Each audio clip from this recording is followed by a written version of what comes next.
dahil may part 2 tayo na mga kaganapan syempre sa black carpet ng To Doom, ang biggest fan event syempre ng Netflix. Sabi nga nila para daw itong Coachella ng mga artista. Ganun kadami yung mga stars na nakasalamuhan natin syempre at ibibigay ko sa inyo ang lowdown sa report na ito.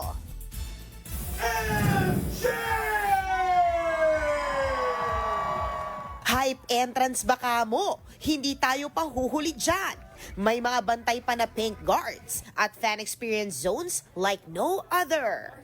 Ala! Mabuhay! Nandito na nga tayo sa red carpet ng pinakamalaking fan event sa mundo, ang To Doom ng Netflix.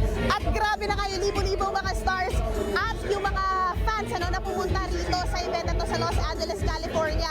All out nga ang fans sa costume suot ang characters sa paborito nilang mga palabas sa Netflix, gaya ng One Piece, Squid Game, at ano ito? Ang Pinay na senior citizen na si Mommy Christina, di nagpatalo sa kanyang money heist costume at antayan sa fan line ng red carpet makapag-fangirl lamang.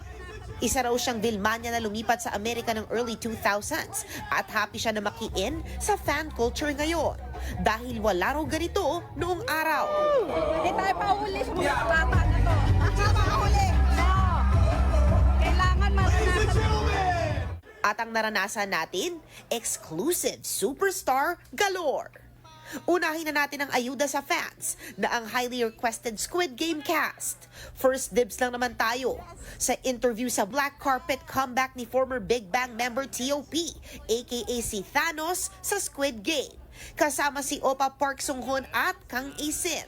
At may pa-reveal nga si T.O.P. Did you take anything away from the set?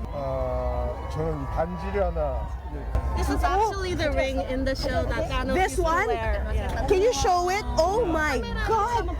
May mensahe naman siya sa mga fans na nakamiss sa kanya at hinintay talaga ang kanyang comeback. I like you. Sa To Doom live event, present lang naman sina Adam Sandler para sa Happy Gilmore 2 na showing na sa July 25. Present din sina Jeremy Renner, Daniel Craig, Mila Kunis para sa Knives Out, Ben Affleck at Matt Damon para sa The Rip. Ang One Piece cast, Stranger Things cast na nireveal na sa November 16, December 25 at December 31 na ang volumes 1 to 3 finale ng kanilang final season. At ang pasabog ni Lady Gaga, nakasama na sa Wednesday Season 2 with Jenna Ortega. Ipapalabas yan sa August 6 at September 3, only on Netflix.